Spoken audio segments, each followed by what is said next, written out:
Are you sick with preparing all the things for the team to make progress? Or you have shouted, "Damn, I'm not a god.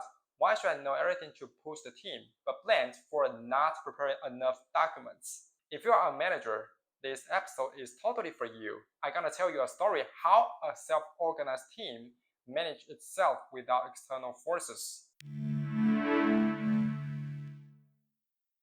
Hello guys, welcome to my channel. I'm Andy, your Agile coach.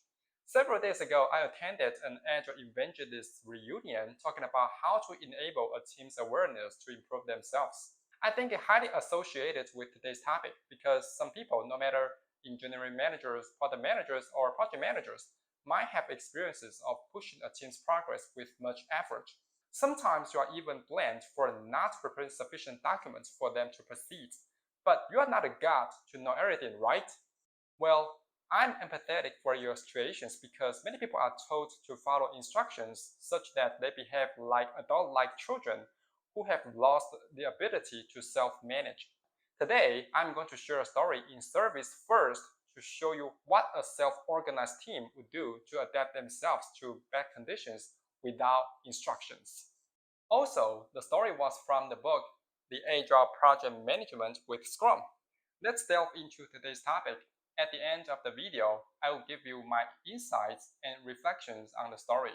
Before talking about today's topic, I sincerely invite you to subscribe to my channel and thumbs up in order to receive the latest episodes weekly. So, let's brief the background of today's role. Service1st. Service1st was a medium-sized vendor of customer service software with an amount of domestic and international customers. And their products were well known in the industry with a solid release once a year. You don't get anything wrong. Once a year. We nowadays cannot imagine what would happen if we release products once a year, but it seems very common almost 20 years ago. At the time, they were planning the next release for a new product line, so a team composed of 17 people with required skills was built for the first Scrum project. You might have got some bad smell from my previous sentence, right? Let's go ahead. Ken Weber kicked off a 2-day coaching session telling them what to do when they were going to adopt the Scrum framework. When he attended their first sprint planning, he implicitly sensed something wrong. There were 17 people in the meeting room that was overcrowded for a Scrum team. Even worse, he observed that there were two groups of people, aggressive ones and passive ones. The former fully engaged in discussion with the product owner, while the latter just withdrew from the process.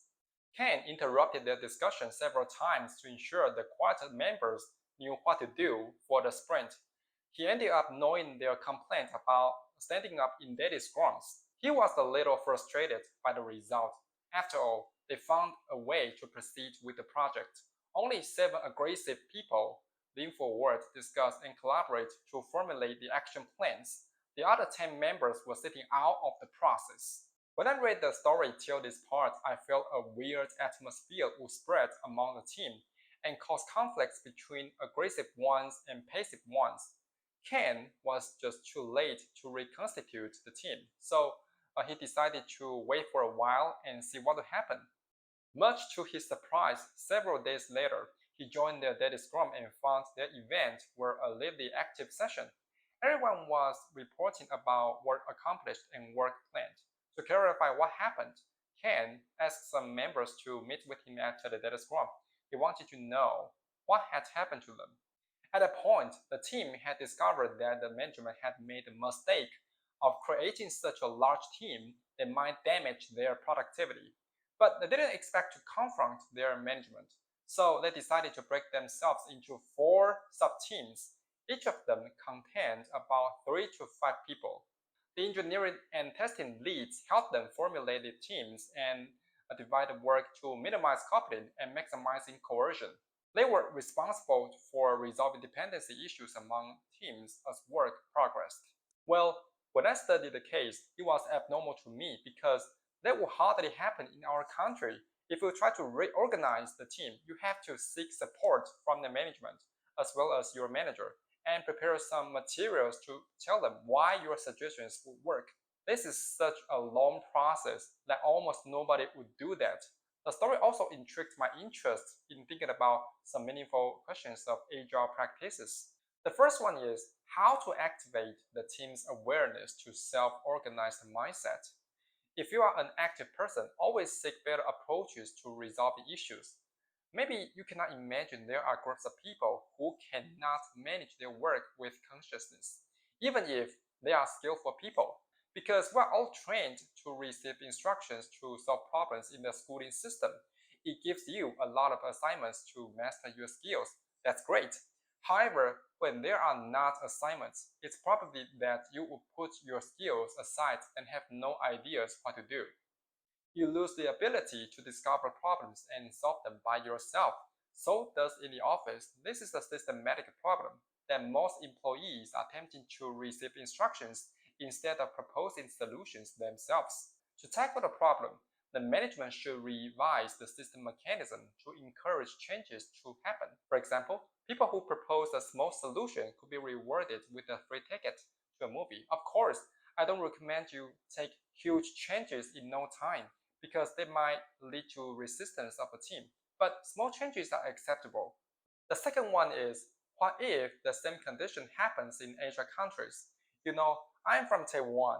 Culturally, I won't try to persuade the management to reorganize the team unless I could get support from the managers or I have sufficient materials to prove the action should be taken. Otherwise, I will try to implicitly divide the team into subgroups by assigning work items with low coupling and high coercion. But I will propose the solution to the manager to seek basic support. If that works well, then I could further suggest the manager to do the vision. In Asia, if you are not the manager, try to provide your suggestions to them instead of asking the management to abide by your solutions. We need the courage to build an agile team, but there is a spectrum of courage that determines how much we could do to influence the result. And the last question is, why could they self-organize? In the story, it was fortunate some people were willing to react to the insufficiency caused by the management. I bet there must be some courageous people out there and the culture support their movements to do this. This was a special case, but it implicitly pointed out an important factor: culture. How to cultivate a culture that motivates people to propose solutions themselves without instructions. In the book, it didn't reveal the details of Service First. In my opinion, it is a psychologically safe place that matters to enable the dynamics to happen. This is my today's sharing about the company Service First. I hope the story gave you some inspiration to make something different to change your circumstances. If you like this video, thumbs up, subscribe me, and comment below if you have any questions. I'm Andy, your Agile coach. Bye bye.